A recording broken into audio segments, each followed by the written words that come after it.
우리는 역사상 가장 중요한 시점을 지나고 있습니다. 하나님께서는 하나님의 일을 하시기 전에 사람을 준비시키셨음을 우리가 알고 있습니다.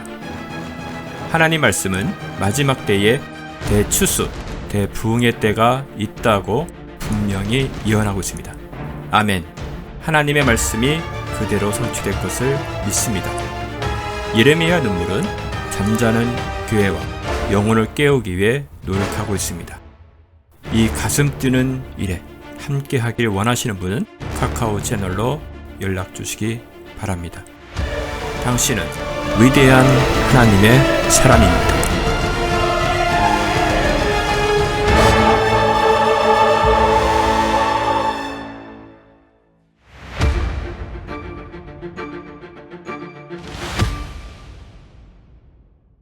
자, 에스겔서 37장 22절부터 23절 우리 같이 합독하시겠습니다. 시작.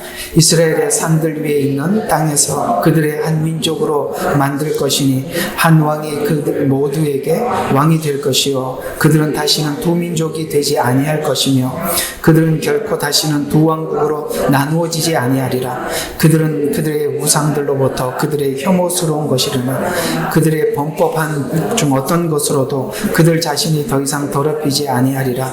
내가 그들을 죄들 지은 모든 처소에서 그들을 구원하여 그들을 깨끗하게 하리니 그들은 나의 백성이 되고 나는 그들의 하나님이 되리라. 아멘. 오늘 주제가 너무 간단하지요.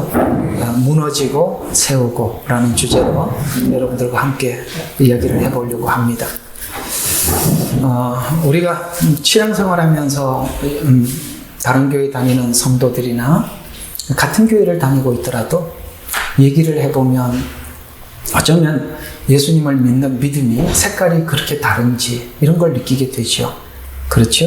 같은 교회, 같은 목사 아래서 같은 교육을 받아도 오랫동안 그렇게 받더라도 대화를 하다 보면 나는 이렇게 배웠었는데 왜 저분은 저렇게 이해를 하고 있을까 이런 생각이 들기도 합니다.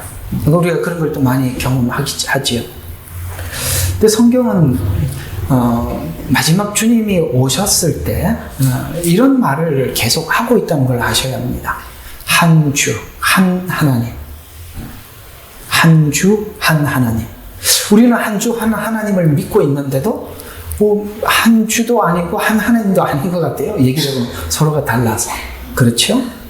그래서 이런 것은 사실 우리가 좀 의아하게 생각하는 부분들이죠. 우리는 한 주 한 하나님을 믿는데 왜 순복음이 있고 왜 감리교회가 있고 성결교회가 있고 장로교회가 있고 침례교회로 나누어져야 하나 이런 생각이 들지 않으세요? 거기다가 이상한 이단들까지 얘기를 다 모아서 서로 얘기를 하라 그러면은 뭔가 하나님을 얘기를 하는데 조금 달라요. 그지요? 다르더라는 말이죠. 근데 우리가 어떤 교단적인 신학을 내려놓고 내가 이해하고 싶은 대로 조금만 줄여줘. 내가 이해하고 싶은 대로 하나님을 이해하지 않고 그냥 성경이 말하는 그대로 이렇게 받아들이고 이해하고 그렇게 하고 나면 이게 아마 큰 것 같아요. 요 작은 거. 우리가 그렇게 이해를 하고 나면, 그죠? 이게 서로 틀릴 게 다를 게 하나도 없는데, 뭔가 사단이 여러 가지 성경을 변개하기도 하고, 해석을 다르게 하기도 해서, 전부 다 조금씩 다른 어떤 하나님을 이해를 하고 있단 말이죠. 그러나, 주님이 오셨을 때, 그분을 만나기 직전 우리가 어떤 하나님께서 어떤 깊은 7년이라는 시간과 환난 이런 것을 통해서 우리가 하나님의 하나님됨을 모두에게 똑같은 하나님을 보여줌으로 인해서 내가 하나님을 이야기하고 앞에 있는 상대방이 하나님을 이야기해도 그 하나님이 한 하나님, 한 주가 되더라는 거예요. 그런 날이 올 것이다. 이렇게 성경은 우리에게 계속 말씀하고 있다는 것이죠.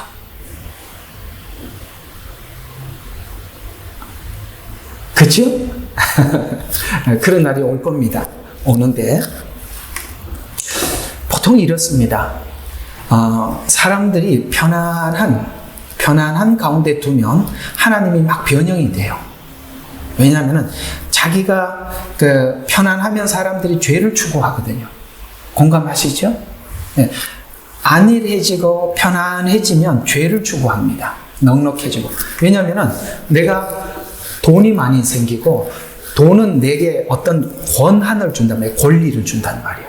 그러니까 우리에게 돈이라는 것은 내게 권리를 주는 거예요. 그러니까 권리가 주어지면 그 권리를 우리가 선한 데 쓰는 게 아니라 악한 데 쓰려고 하는 것이 일반적인 인간이 가지고 있는 욕심이고 탐심이다 보니까, 그래서 보통 보면은 좀 편안한 나라들, 안정된 나라들을 가보면 아주 이 하나님을 아는 지식들이 아주 중구난방이에요.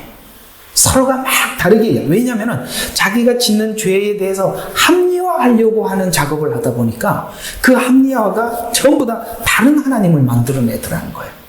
근데 이게 언제 하나 사람들이 싹 생각이 모아지냐면 갑자기 전쟁이 난다든가 고통스러운 상황이 닥치면은 이런 잡스러운 것들이 그냥 끊어져 버려요. 지금 그런 생각할 때가 아니죠. 그래서 하나님께서 이런 일들을 통해서 통일시켜버리는 거예요. 가만히 생각해 보세요. 우리가 옛날에 6.25 동란 때나 아니면 일제치하 때 이렇게 신학이 복잡하지 않았습니다. 그렇죠? 아주 단순했습니다. 그냥 예수님은 성경에서 말하는 그대로 예수님이고 우리 모두는 예수님이 오실 날을 기다리고 거기에 누구도 거부하지 않아요. 똑같았어요. 그런데 조금 여유로워지니까 복잡해지는 거예요. 근데 이 호주라는 곳이 얼마나 힘든 곳이냐면은 정말 사람들을 이렇게 아무리 설교를 해갖고 설득을 시켜도 이게 잘 안 되는 이유가 다들 자기가 가지고 있는 여유로운 어떤 생활이 하나님 앞에 죄된 것인데도 그걸 놓고 싶은 마음이 없어요. 그걸 아무리 설득을 해도 그게 정말 하나님이 특별한 은혜가 각 개개인에게 하나님이 오늘 밤에 너 그렇게 안 하면 가만히 안 둔다 이렇게 만날지 않을 정도가 되면 매일 설교 그렇게 하고 돌아가도 똑같습니다. 왜? 우리 마음이 그걸 결기해야 돼요. 우리 스스로가 마음을 다잡아야 되는데 이걸 잘 안 하거든요. 중국 가서 설교할 때가 참, 중국에서는 설교를 하면 그냥 무슨 소리를 해도 아멘입니다. 다 죽을 지경이거든요. 다 죽을 지경이에요. 언제 무슨 일이 닥칠지 몰라요. 그러니 그들은 죽기 살기로 예수를 믿는 겁니다. 그래서 정말 찬양을 해도 눈물이 흐르고 기도를 해도 정말 모두 다 아멘하고요. 한마디 한마디에 그냥 반응합니다. 왜? 통일됐거든요. 여러분 이 상황이 좋은 상황이 아니라는 걸 아셔야 돼요. 우리 신앙에는. 그래서 하나님께서 여유롭게 하지 않는 겁니다. 뭔가를 우리를 바꾸려면 어떻게 되냐? 무너져야 돼요. 뭔가가 잘못된 거는 무너져야 돼요. 하나님이 있는 자리에다 덧붙이지 않아요. 무너지고 세우는 겁니다. 오늘 그 이야기를 여러분들에게 좀 해보려고 합니다. 오늘 주제가 그런 이야기거든요. 37장 후반부 쪽이 그 얘기예요. 자, 한번 보도록 하겠습니다. 여러분, 이 북이스라엘과 남유다가 한 민족이 될 것을 예언하는 이야기예요. 오늘 짧게만 읽었지만 이 이야기들 전체가 그 얘기입니다. 근데 한 민족이 되어 약속했던 영원한 약속을 이루어갈 것이다. 하나님께서 약속했던 그 약속을 이루었는데 지금 이 에스겔서를 기록한 그 당시는 북왕국은 북왕국대로 아수르의 멸망 이미 당했었죠. 그렇죠? 남유다는 이제 훗날 바벨론의 포로로 잡혀갑니다. 그러나 하나님은 일찍이 처음부터 이 민족 전체를 하나가 되고 한 민족이 되도록 약속을 한 적이 있습니다. 그러나 지금은 둘이 나누어져 있고 포로로 잡혀간 나라가 같은 나라가 아니라 다른 나라란 말이에요. 이쪽은 아수르고 이쪽은 바벨론이에요. 그러면 여러분 그 이스라엘 역사를 쭉 보면 이 북왕국 이스라엘은 실제 이때 없어지고 난 뒤에 회복이 안 됩니다. 북왕국은 그래요. 그러나 남유다는 회복이 돼요. 바벨론에서 돌아오거든요. 맞죠? 성경 메뚜기했나요?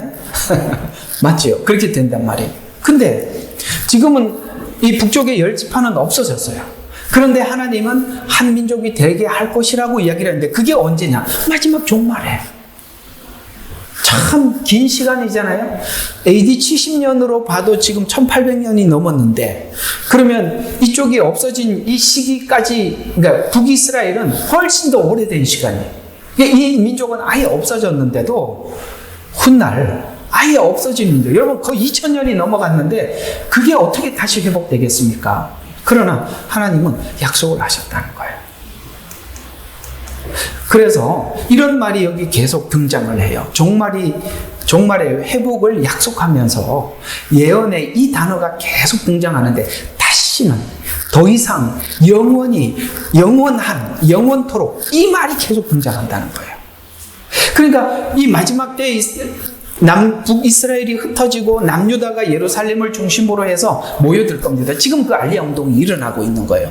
그 일어나는데 이들이 다시 북이스라엘과 남유다가 하나 합쳐지고 난 이후에는 두 번 다시는 더 이상 영원토록 이 이스라엘은 흩어지지 않을 것이다라고 이렇게 얘기를 하는 거예요. 그러나 이 예언을 기록하고 있는 이 당시를 생각해 보시면 이게 지금 에스겔이 이 말을 받아 쓰고 예언을 받아 쓰면서도 이게 지금 가당한 일이냐, 과연 가능한 일이냐, 이해가 가죠? 아까 말씀드린 것처럼 포로로 잡혀간 나라 자체가 다른데 이게 가능할까라는 생각을 하게 되겠지만 지금 이 성경 예언은 종말을 시간을 기점으로 이 예언을 하고 있다는 것이에요.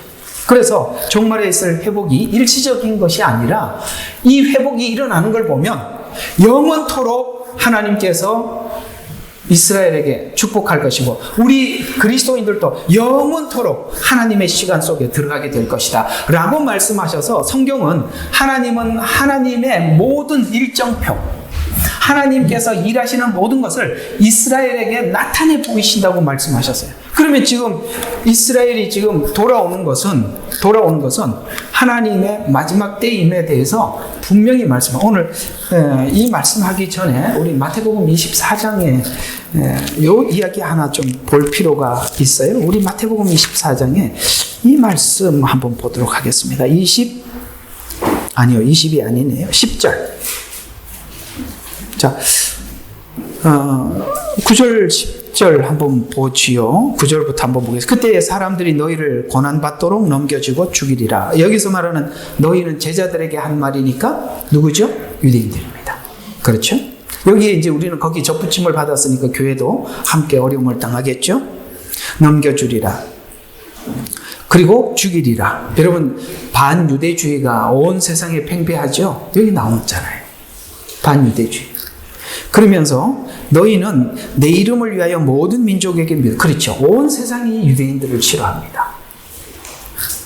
그 다음에 그때 많은 사람들이 실족하게 될 것이며 서로 잡아서 넘겨주고 서로 미워하겠으며 그러다 보니까 무슨 일이 생기냐면은 이 사람들이 도대체 하나님이 어떻게 하시려고 그래요? 왜 이렇게 하시는 거예요? 라고 묻게 됩니다. 그래서 거짓 선지자들이 많이 일어나는 거예요. 왜? 선지자들을 찾아가거든요. 이스라엘은 무슨 일이 있으면 하나님이 왜 그렇게 하시는지 선지자에게 물어요. 근데 거짓 선지자들이 많이 일어나서 거짓말을 하는 거예요. 그리고 또 뭐라고 이야기하냐면은 많은 사람들을 미혹하려 불법이 성행함으로 많은 사람들이 사랑이 식어지리라. 그러나 끝까지 견디는 자는 구원을 받으리라. 라는 말 앞에 자 6절부터 전쟁, 그 다음에 역병, 지진 이런 말들이 쭉 나오죠. 이게 뭔지 아십니까? 이게 인재앙이에요. 짤막하게 인재앙을 압축시켜서 말하는 거예요. 전염병이 있고 전쟁이 있고 민족과 민족이 대적하고 일어나고 이게 전부 다 인재앙이에요. 그러나 인재앙은 여러분 제가 수도 없이 말씀을 드렸지만 인재앙은 7년 환란 안에 있는 게 아니에요. 인재앙은 7년 환란이 시작되는 것은 알려주는 종을 치는 거예요. 그때 7년 환란이 일어나기 전에 이런 일이 일어나면서 동시에 유대인들이 핍박을 받는다는 거예요. 반유대주의가 일어난다는 거예요. 그러니까 한번 지구상에 일어나는 일들을 가만히 보세요. 이건 지금 일어나는 전쟁이 대부분이 유대인들 편은 드는 사람이 없어요. 그래서 모든 민족에게 미움을 받고 있는 거예요. 맞지요? 그럼 이건 뭘 이야기하고 있지요? 하나님은 모든 시간표를 이스라엘 안에다 두고 모두 다 관찰하게 만들었는데 우리가 성경을 눈뜨고 보면 지금 그 시간이 임박하고 우리 앞에 다가오고 있음을 진짜 모든 상황을 통해서 우리가 다 보고 있는 거 아니겠어요? 얼마 전에 있었던 전염병은 아무것도 아닙니다. 근데 우리가 직접 어려움 당한 거 별로 없어요. 그렇죠? 그러나 앞으로 찾아올 것은 이건 그냥 예행 연습이에요. 정말 정신 똑바로 차려. 이렇게 여러분들이 저하고 이렇게 함께 만나서 예배하고 직접 설교를 들을 수 있는 그것만으로도 감사할 수 있어야 되는 거예요. 이게 이 상황이 어떻게 바뀔지 아무도 알 수 없는 거예요. 이런 시간들이 우리 앞에 이렇게 아주 가까이 밀려오고 있다는 사실을 아셔야 돼요. 그래서 이걸 제가 이렇게 설교를 하면서 앞에 시계를 보고 하잖아요. 저 앞에 시계, 그죠? 주님이 이 땅에 다시 오시는 시계는 시간표를 이스라엘에다 두었단 말이에요. 그리고 이스라엘을 보면서 다 지금 하나님께서 이스라엘에게 한 말씀 그대로 지금 하나도 완벽하게 진행되고 있는 것입니다. 그래서 이스라엘이 이제 돌아오는 그 시간은 하나님께서는 이제는 그 다음에는 어떤 계획도 없대요.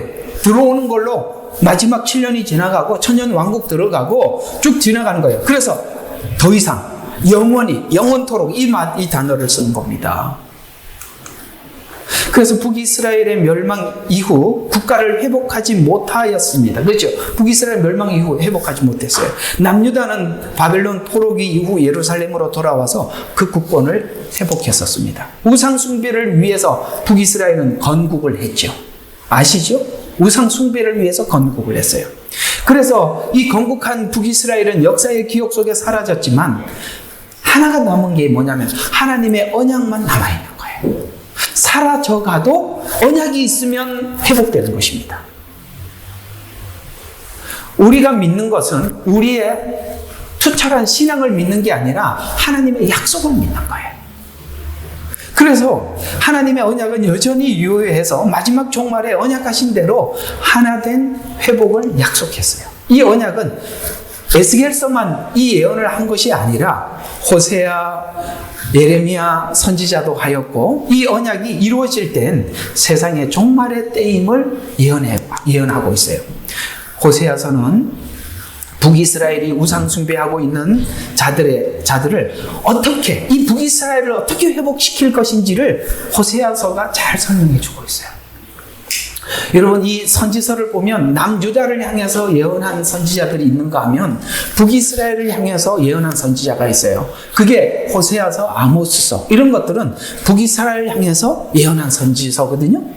거기를 보면 오늘 이 에스겔서 38장에 있는 말씀이 호세아서에서 북이스라엘을 향해서 예언했던 예언이 구체적으로 어떻게 북이스라엘을 회복시킬 것인가를 말씀하셨다는 거예요. 그래서 우리가 호세아서로 가보면 여기서 풀어야 돼요. 오늘 이 이야기는. 그래서 호세아서 1장과 2장은 북이스라엘의 태동이 고멜과 같이 음란함의 시작이다. 너 어미는 이스라엘의 태동, 어미 시작은 뭐다고요? 예루살렘 성을 떠나서 우상 숭배하기 위해서 세워진 국가 맞지요? 그래서 북이스라엘은 아예 북이스라엘에다가 북쪽으로 올라가서 르호보암을 중심으로 여르보암을 중심으로 해서 올라가서 아예 예루살렘으로 예배하러 내려오지 못하도록 우리나라 지금 38선을 치듯이 딱 쳐놓고 가지 못하게 만들었었어요. 그런 것처럼 이 태동 자체가 음란한 여인처럼 너희들이 우상 숭배를 위해서 이 나라를 건국했다라고 호세아서는 이렇게 설명하고 있어요. 자, 고멜과 같이 음란한 여인으로부터 시작하였음을 말하는데 음란한 여인을 통해서 음란한 자식, 그렇죠? 음란한 여인을 통해서 낳은 자식은 음란한 말을 잘못했네. 음란한 여인을 통해서 낳은 자식은 음란한 자식이, 맞네요. 자식이죠. 그래서 음란한 아내 고멜을 통해서 낳은 아들. 이게 뭐냐면 이 아들의 이름을 하나님이 낳을 때마다 이름을 줬어요. 그게 이스라엘이라. 여러분, 이스라엘은 저기 지금 그 이스라엘 이렇게 평야가 있죠. 광야. 근데 이스라엘이라는 말은 하나님이 흩으신다라는 이야기예요. 여러분, 이렇게 음란을 통해서 하나님 우상 숭배를 위해서 시작한 이 북이스라엘은 하나님이 흩으신다고 말씀하시고 실제 바벨론의 아수르에 의해서 흩어버려졌죠. 지금도 흩어져 있어요. 예언 그대로 됐죠. 예, 이 역사가 그대로 증명하고 있어요. 그래서 하나님이 흩으신다라는 말, 그 이름에 담아서 예언을 하는데 북이스라엘 왕조가 이렇게 우상 숭배를 위해서 이 나라를 건국하다 보니 이 나라는 수많은 이런 일들, 피 흘리는, 그래서 하나님이 피로 물든 북이스라엘의 왕국의 활을 꺾어서, 왜냐하면 힘으로 무력으로 계속 왕조가 바뀌는 거예요. 9 왕조가 바뀝니다. 그 짧은 기간에. 근데 이 왕조가 바뀔 때마다 어떤 일이냐면 피리 있는 나는 그야말로 3, 4대를 그냥, 여러분 아시죠? 다 죽여버립니다. 그리고 또 뒤집어지고 또 뒤집어지고, 이만큼 인간이 만든 왕국, 인간의 욕심과 탐심으로 만든 왕국이 이럴 수밖에 없다. 하나님을 알지만 자기를 위해서 믿는 믿음이 이런 것이다라고 북왕국 이스라엘 역사를 통해서 우리에게 잘 설명을 해주신 거예요. 우리가 우리 얼굴을 내고 내 이름을 내기 위해서 신앙생활을 하고 하나님 앞에 뭔가를 한다면 우리에게도 이 북왕국 이스라엘처럼 이런 역사가 우리 안에 계속 반복될걸요? 공감하시면 아멘 좀 해주세요. 그렇게 되는 거예요. 교회가 전부 다 자기 얼굴을 내고 자기 이름 내려고 하는 교회가 뭐 정신을 차릴 수가 없어요. 정신이 복잡해요. 아시겠습니까? 그러니 새롭게 시작할 수밖에 없어요. 이 왕국은 망해야 돼요. 맞지요? 이 왕국에다가 하나님이 뭘 덧붙일 수 있는 게 아무것도 없단 말이에요. 여기다가 무슨 은혜를 주겠어요? 하나님께서 이 호세아서에서 말씀하시기를 내가 너희들에게 복을 줄수록 멀리 간다.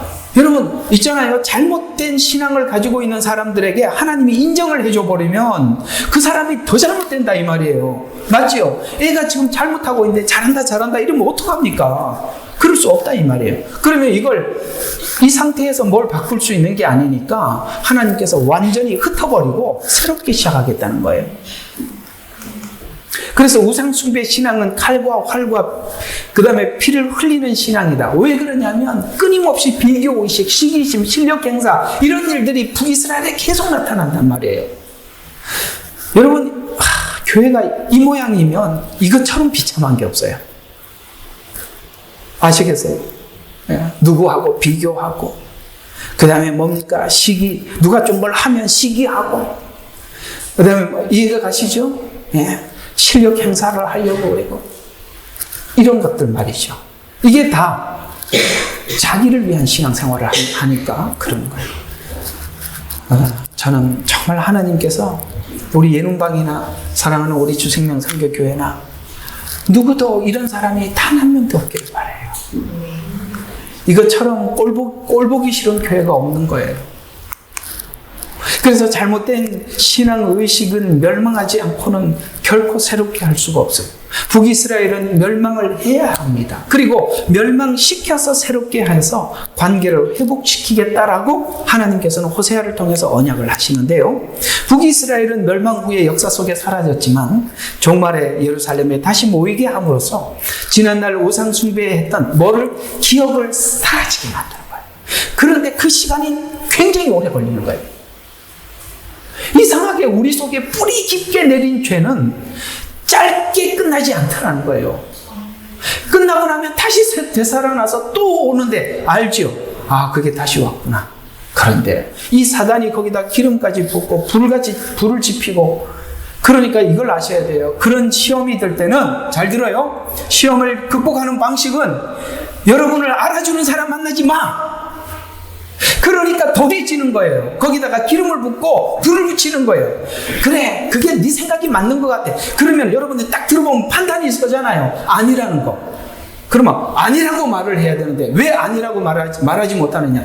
자기 인정 욕구가 있으니까. 사람들에게 공감받고 싶은 거예요. 그래서 신앙이 무너질 때는 여러분들을 알아주는 사람을 만나지 말고 여러분에게 쓴소리하는 사람을 만나라니까요. 왜 그 사람을 만나기 싫어요? 인정받고 싶은 욕구가 남아있기 때문에 그런 거예요. 신앙에 현명한 사람들은 여러분들에게 못할 말 하는 사람을 만나야 되는 것입니다. 그게 여러분 스스로가 사는 방식이에요. 그걸 하지 않으면 이게 언제 끝날지 모른다 이 말이에요.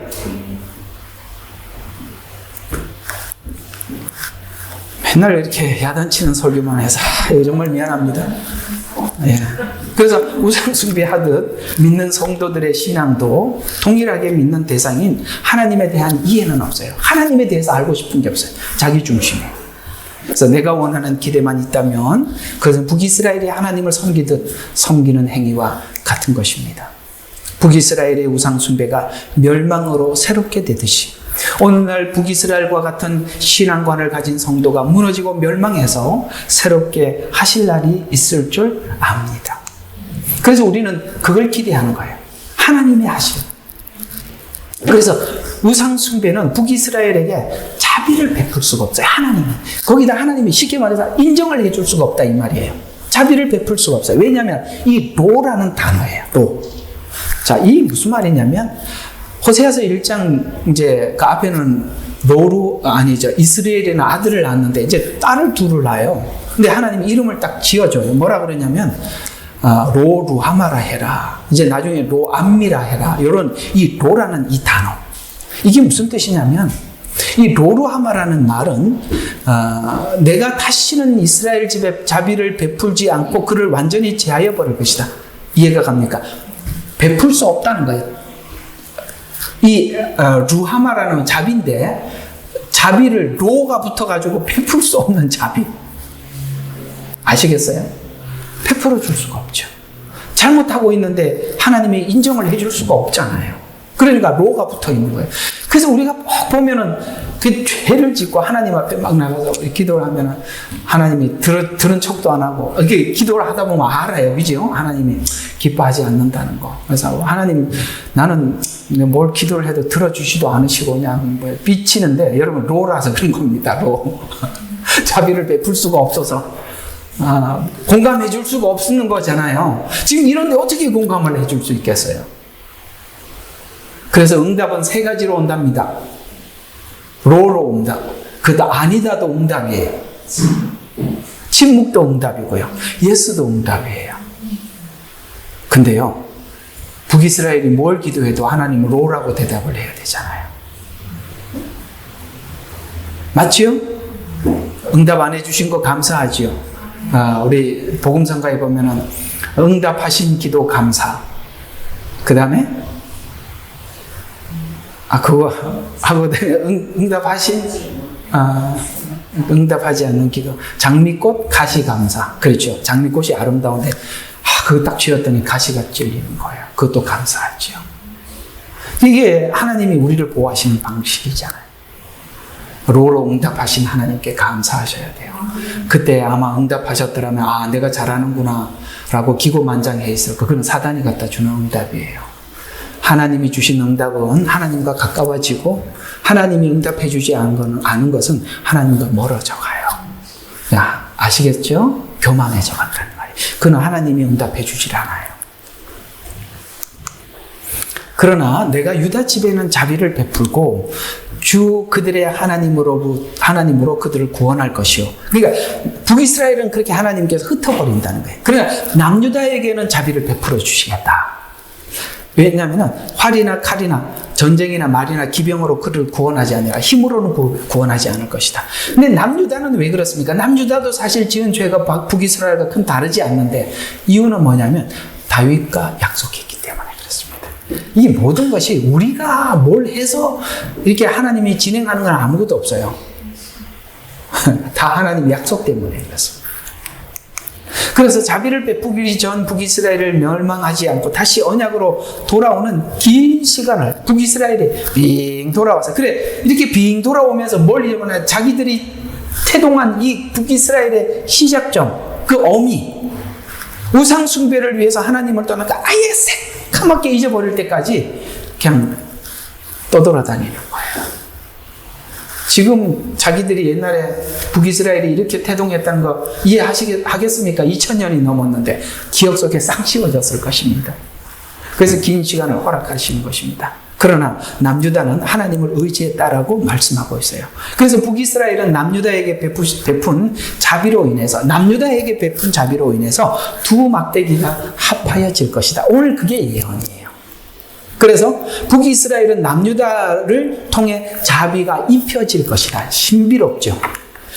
북이스라엘은 버려야 되는 사람들인데 하나님께서 약속하신 것이 있으니까 남유다에게 자비를 베풀어서 여기다가 하나님의 언약을 심어놓고 그들을 다시 돌아와서 남유다에게 베푼 자비가 엎쳐지게 만드는 것. 신기하죠. 나는 이게 하나님의 이 신비로움을 말로 할 수가 없어요. 근데 우리 가족들도 가끔씩 보면 뭔가 다 삐뚤어져 나가도 누가 하나가 정신을 차려고 하나님하고 기도하고 있어요. 가족 중에 누군가가 그러더라도. 그래서 그 사람의 기도를 통해서 다시 회복하게 만들기도 하고. 아시겠죠? 그 가족 중에 최악의 가족이 누구냐? 아나니아 삽비라 가족이. 아나니아 삽비라 가족은 둘 다 하나님 앞에 잘못된 일을 하는데 합의를 해버리죠. 동조를 해버려요. 그건 최악입니다. 누군가가 하나가 삐뚤어져도 누군가 하나는 정신을 차리고 있어야 되는데 둘 다 그렇게 엇나가면 큰일 나요. 그런데 여러분 홀로 믿음을 지켜야 되는 그런 상황에 있는 분들도 계시지요? 그때가 좋은 겁니다. 힘들죠? 힘든 게 좋은 거예요. 힘든 게 좋은 거 맞나? 아니요, 맞습니다. 힘든 게 좋은 겁니다. 여러분, 평안한 게 좋지 않습니다. 우리가 그런 긴박한 상황이 계속 우리 앞에 있을 수밖에 없는 것은 우리가 하나님을 더 의존하게 하는 것입니다. 그래서 이스라엘이 회복하는 방식은 오직 자비를 통해서 자비를 전달해주고 그 자비를 하나님 약속 때문에 남유다에게도 자비가 남아있는 이 방식. 이 남유다도 하나님의 자비를 받을 자격이 없는 자들이지만 이 땅의 모든 인류는 하나님 자비를 받을 자격이나 조건이 하나도 없습니다. 그러나 이 자비는 무조건적인 은혜입니다. 그래서 우리가 받은 구원이 무조건적인 은혜고 지금도 하나님의 은혜 속에서 이 은혜를 받고 있는 것이죠. 그래서 오늘 호세아서 1장 8절과 9절에 보면 고멜이 젖된 후에 임신해서, 아이고 또 임신도 바로 했어요. 그죠? 젖된 후에 아들을 낳아서 또 하나님이 자식을 낳는데 로암미라 이렇게 이름을 적으래요. 자, 이 로암미라고 이름을 지어줍니다. 이 말은 너희가 내 백성이 아니며 너희 하나님이 되지 않을 것이라 이렇게 말씀하셨어요. 근데 나중에 회복하고 난 뒤에 너희는 내 백성이라 너희 하나님이라 이렇게 하거든요. 그런데 지금은 아니라는 걸 알고 돌아오라는 거예요. 아니라는 거. 근데 사실 이 시간이 북이스라엘에게 필요하고 왜 하나님께서는 북이스라엘의 인간의 본성, 근성 그대로 두셔서 그렇게 하게 하고 우리 모든 인류에게 북이스라엘을 통해서 어떤 교훈을 주느냐면 우리는 로암미고 로르하마에서 르암미가 되고 암미가 되었다는 걸 알아야 돼요. 그러니까 로에서 암미가 되어야 되는데 로자가 무슨 말인지도 모르고 암미라고 이해를 하면 은혜를 설명해봐라 그러면 모르죠. 아시겠어요? 그래서 죄인이 구원을 받기 때문에 죄인인 줄 모르는데 구원을 받았다는 설명은 할 수가 없잖아요. 로암마, 로암미. 이 상태로는 하나님의 백성이 지금 상태로는 될 수 없다는 것입니다. 하나님의 자비를 입지 않고 자비를 모르는 자들은 하나님의 백성이 될 수 없다라는 뜻이 되는 것입니다. 그래서 오늘 이 호세아 1장을 여러분들에게 말씀을 드렸는데 오늘 이 호세아 1장에서 하고 싶은 말이 무엇입니까? 하나님을 모르지는 않지만 이 북이스라엘이, 그러나 하나님을 믿는 방식이 문제라는 거예요. 방식이 문제. 그래서 하나님의 자비를 모르고 하나님을 믿는다고 한다면 하나님 자녀가 될 수 없고 하나님의 백성도 될 수 없다는 말입니다. 그래서 이들은 멸망하고 돌아와야 하는 것입니다. 호세아서 3장 6절과 7절에 보니까 성경은 이 호세아서 그 중요한, 우리 모두 다 외울 만큼 아주 중요한 이야기가 여기에 그 이야기입니다. 지금 제가 설명한 이 이야기를 전체 담아서 오늘 호세아서 3장 6절과 7절을 풀면 이런 이야기가 되는 겁니다. 내 백성이 지식이 부족하여 멸망하는 것도, 요걸 호세아서가 말하는 방식대로 이해를 못하면 딴 쪽으로 이해를 해요. 성경을 몰라서. 그 말이 아니라 이 말이에요. 지식이 부족해서 멸망하는 도다. 내가 지식을 거부함으로 나도 너를 또한 거부하리니. 그러니까 이게 지금 이 지식이라는 것은 지금 호세아서에서 말하고 있는, 오늘 에스겔서 38장에서 말을 하고 있는 대로 한다면 하나님의 자비, 은혜를 모르는 지식이라는 말이 되는 것입니다. 은혜를 모르니까 배은망덕한 우상숭배를 하게 되고 자기 마음대로 하나님을 이렇게 각색해서 믿는 거예요. 자비를 모르니까. 우리가 자비를 알면 죄 앞에서도 내 스스로 죄를 물리치는 힘이 생기는데, 자비를 모르면 이 죄를 내 힘으로 물리치고 하나님 제가 죄를 이겼어요 라고 이야기한단 말이에요. 그렇기 때문에 문제가 된다 이 말이에요. 죄를 이기는 방식도 문제라고. 아시겠어요? 자기 힘으로 물리치고 나면 하나님 보세요, 제가 이 정도 아닙니까? 이렇게 한단 말이에요. 그건 이긴 게 아니라 자기 얼굴이 나는 거예요. 하나님의 자비, 은혜 때문에 죄를 이긴 사람은 자랑할 게 없다 이 말이에요. 자비를 모르는 지식 때문에. 그래서 내가 나에게 제사장이 되지 못하리라. 내가 내 하나님의 율법을 잊었으니 나도 또한 내 자녀를 잊어버리라. 그래서 그들은 번성할수록 나를 거역하고. 그렇죠. 그래서 하나님께서 은혜를 베풀면 더 격결로 간다 이 말이에요. 하나님의 아는 지식이 없으니까, 긍휼을 모르니까. 그래서 율법주의자들, 율법주의 신앙을 가진 사람들에게 인정을 해주면 더 교만해지는 거예요. 무서운 거라 이 말이에요. 그게 잘해 보이고 누가 봐도 틀림없어 보이지만은 그게 무엇 때문에 그렇게 하느냐라고 물어봐야 된다 이 말이에요. 왜 당신은 하나님 앞에 틀림없이 제대로 하려고 하느냐? 은혜 때문이냐?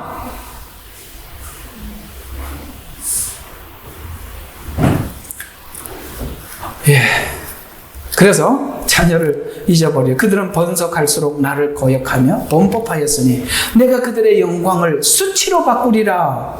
북이스라엘이 얼마나 영광스럽고 부흥했었어요. 그걸 다 수치스럽게 만들겠다. 이스라엘의 실패는 하나님을 아는 지식을 담아내는데 실패했기 때문입니다. 하나님을 아는 지식이 자기를 위한 지식이 된 것을 보고 있는 것입니다. 그러나 하나님의 열정은 인간의 이기심을 뛰어넘어서 이렇게 하기로 결심하면서 예언합니다. 1장에서 쭉 예언을 하다가 10장에 가서 그래 너희들은 로루합니다. 그런데 하나님이 이렇게 그러나라는 말로 반전을 예언하지요. 어떤 반전일까요? 이스라엘의 자손의 수가 바다의 모래 같아서 측정할 수도 없게 되리니 전에 그들에게 말하기를 너희는 내 백성이라 아니라 했던 그곳에서, 흩어진 그곳에서 돌아와서 내 백성이 될 것이다. 신기하죠. 이 짧은 한마디가 이스라엘의 흩어짐과 회복을 다 담아두었다고요. 그러나 우리는 앞에 고백을 하고 난 뒤에 그러나의 반전을 들어야 돼요. 그들에게 너희는 살아계신 하나님의 아들이라고 말하리라. 언제? 엘리야 그때 유다 자손과 이스라엘 자손이 함께 모여 우두머리를 세우고 그 땅으로 올라오리니 이스라엘의 날이 클 것이다. 그때 이스라엘 아까 흩어진 그 북이스라엘 말이에요. 그들은 드디어 하나님 앞에 돌아올. 그래서 지금 이스라엘 전쟁은 메시아를 구하는 거예요. 하나님, 우리 작은 인으로는 이길 수가 없어요. 우리가 어떻게, 그러나 하나님의 언약을 붙잡고 믿는 거예요. 하나님 도와주세요. 하나님 도와주세요. 그때 하나님께서는 그들의 이스라엘에게 눈을 열어서 이미 2000년 전에 베풀었던 그 자비, 그 은혜, 그 십자가의 사랑, 그걸 하나님께서 이스라엘에게 부어줌으로 이스라엘은 하나님께 돌아올 것입니다. 그는 긴 시간 우상 숭배했던 그 기억이 다 사라지고 그 극박한 전쟁으로 인해서 선지자를 찾고 메시아를 찾을 것입니다. 그래서 호세아서 2장 2절과 4절에 보니까 너희 어미와 쟁론하고 쟁론해라. 야, 너희 시작을 한번 서로 얘기해보자. 따져보자. 쟁론해보자. 얘기해보자. 여러분, 하나님은요, 일방적으로 너 이렇게 믿어라, 해라, 이런 게 아니라, 야, 네 생각이 옳은지 내 생각이 옳은지 한번 얘기해보자. 하나님 참 인격적이죠. 잡신은요, 절대 그렇게 하지 않아요. 내 말 안 들으면 죽인다. 이렇게 하죠. 하나님은요, 그래?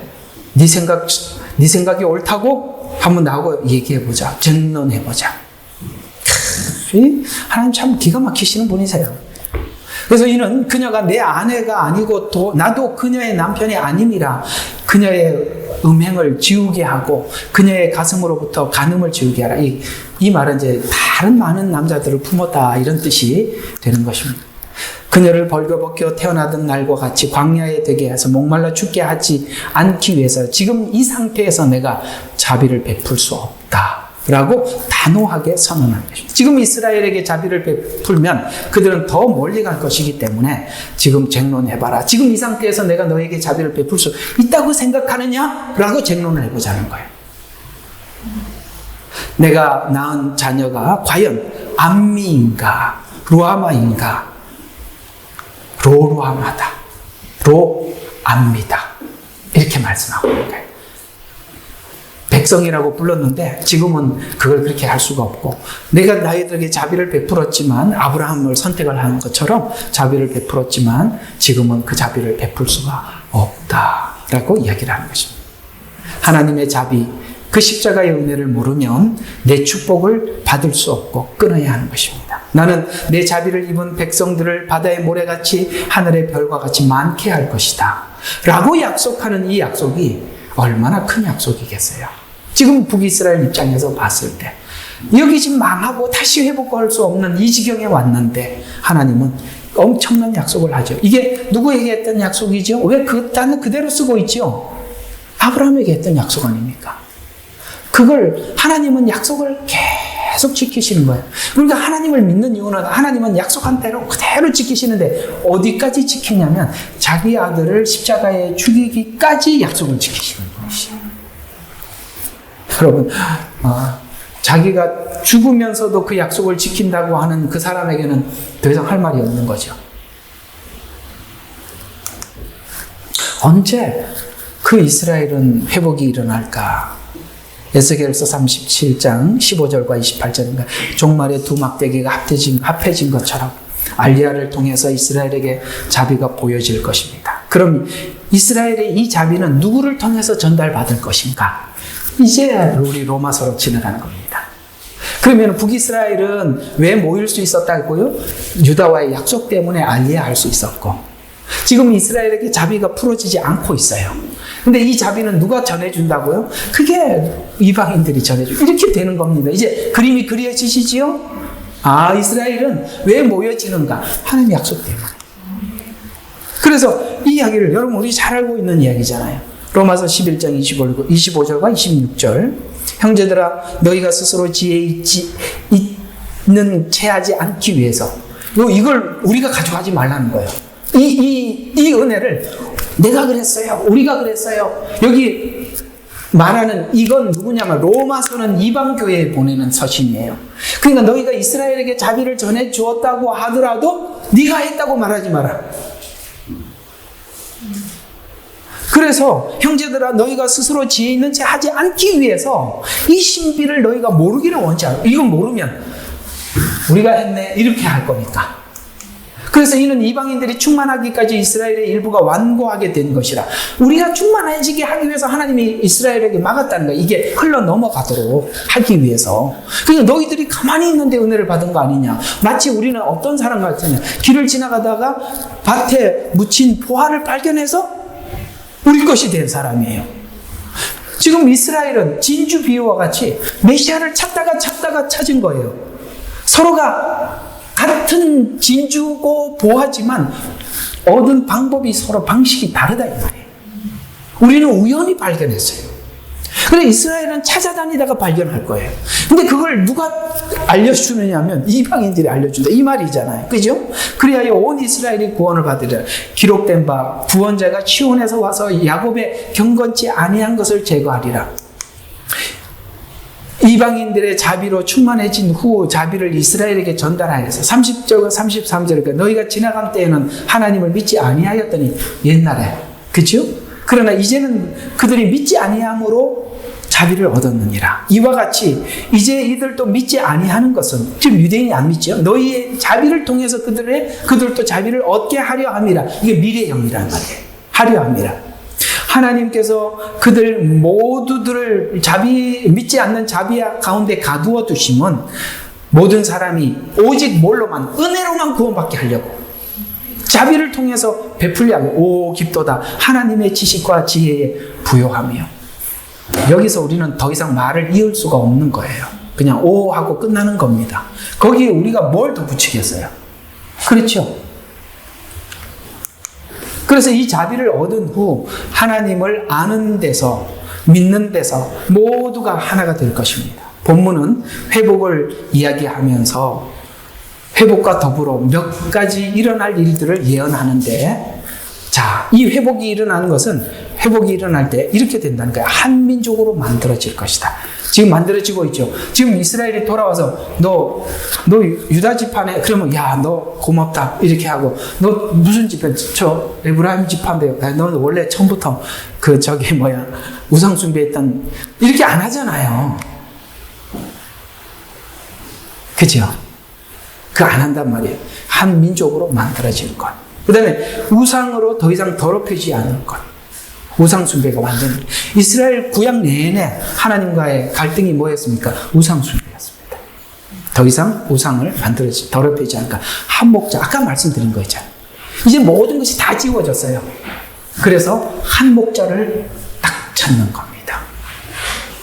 이제는 이스라엘의 신학이 나눠지지 않을 거예요. 교회 신학이 나눠지지 않을 거예요. 하나님께서는 앞으로 이게 복잡하게 서로 이해하고 있는 하나님이 전부 다 다른 것을 하나로 쫙 모을 겁니다. 하나님의 계획대로 쭉 돼서 더 이상 엉뚱한 이야기 못하도록. 그래서 스가랴서에서 그런 말씀하고 있는 거예요. 네가 선지자냐라고 했더니 아니다 나는 농부다. 이게 무슨 뜻이냐면 거짓 선지자가 지금까지 거짓말을 하고 돌아다녔어요. 그래서 네가 진짜 선지자 맞냐니까 옛날 같았으면 나 선지자야 이러면서 거짓말을 했을 텐데 아니 나도 원래 농부였어 이렇게 한다는 거예요. 거짓 선지자가 사라질 거라 이 말이에요. 왜? 거짓 선지자들이 했던 말들이 전부 다 엉터리고 참 선지자들이 했던 말들이 그대로 남아나니까 북이스라엘 백성들이 포로로 잡혀갔을 때 누구 생각했겠어요? 야 그놈 자식 그거 다 거짓말이었네. 야 에스겔이 맞았어. 그죠? 이사야 말이 맞았네. 에레미야가 그래서 그랬던 거구나. 알 거 아닙니까? 진짜와 가짜는 하나님의 예언이 이루어지면 들통나는 거예요. 그래서 나중에는 자기가 거짓말했던 것이 만천하에 드러나서 너 선지자 맞냐? 하니까 아니야 원래 농부였다니까 이렇게 한단 말이에요. 이제 아시겠어요? 그 말의 예언이 무슨 뜻인지? 그래서 한 목자만 있을 것이다. 25절까지 영원한 언약과 함께 영원한 시작을 할 것이다. 그래서 이스라엘이 모여지면 이제는 천년 왕국과 새하늘과 새 땅으로 들어가는 거예요. 그래서 영원히 함께하는 시작이 그 알리아 운동을 통해서 시작될 것이다 라고 우리에게 말씀하고 있어요. 그러면 당연히 지금은 분열될 수밖에 없죠. 이스라엘은 지금 이렇게 분열될 수밖에 없었어요. 복음이 제시되는 믿음은 하나님께서 죄와 사망에 매여 있는 우리들을 위해 십자가에 죽으신 예수 그리스도를 아는 그 자비를 은혜를 아는 믿음 안에서 하나가 될 것입니다. 지금은 전부 다 각 각자 나름 다른 예수를 믿고 있다 할지라도 구원자 예수 그리스도께서 마지막에 모든 세상 위에 우뚝 서게 될 것이고 모두는 그곳을 바라보게 됩니다. 결론입니다. 종말에 기대하는 것은 하나님의 십자가 긍휼의 자비를 아는 지식이 열리는 것입니다. 지금은 신앙이 각자인 것은 우상숭배를 하듯이 각자가 자기 중심적으로 믿기 때문에 얘기를 해보면 자기 편리한 대로 자기 죄를 인정받을 수 있는 방식대로 다른대로 뭐 하나님께서 술 먹지 말라 그랬어. 포도주를 조금씩 쓰라 그랬는데 그러면서 술 마시고 앉아있단 말이에요. 나쁜 샬람들이야. 그죠? 술을 마시면서 하나님께서 포도주를 조금씩 쓰라 그랬어. 여러분 포도주 조금씩 씁니까? 먹으면 술 중독되는데. 원래 술 먹는 사람들이 그런 이야기를 합니다. 처음에는 내가 술을 마신다. 두 번째는 술이 술을 먹는데요.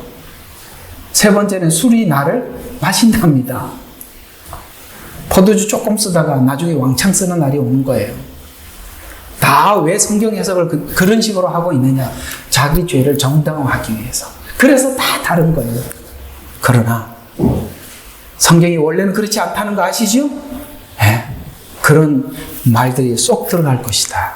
그러나 이 은혜가 종말에 열려 한 아버지, 한 주, 한 목자만 바라보게 될 것이다. 그래서 본문은 멸망을 말하면서 이 예언이 남겨 하나님이 하실 일들을 말씀하시는데 26절과 28절에 보면 내가 그들과 더불어 화평의 언약을 맺으리니 그것이 그들과 더불어 영원한 언약이 되리라. 내가 그들을 세우고 번성케 하여 그들 가운데 내 성소를 영원 무궁토록 세우리라. 영원으로 가더라 이 말이에요. 그러니까 알리야는 어디로 가는 시작? 영원으로 들어가는 시작이라. 그래서 장막도 그들과 더불어 있으리니 정녕 나는 그들의 하나님이 되고 그들은 나의 하나님이 되리라. 나는 성소가 그들 가운데 영원 무궁토록 있을 때에 이방은 나 주가 이스라엘의 거룩한 것을 알리라. 아멘. 그러니까 우리 이방인들은 바로 이스라엘의 하나님을 알게 되더라 이 말이에요. 그래서 종말은 정화, 정년, 새로움, 씻음의 날들이라는 거예요. 회복의 날들입니다. 누가 종말은 그저 심판의 날이라고 말했습니까? 분명히 이렇게 말씀하고 있는데요. 기도하겠습니다.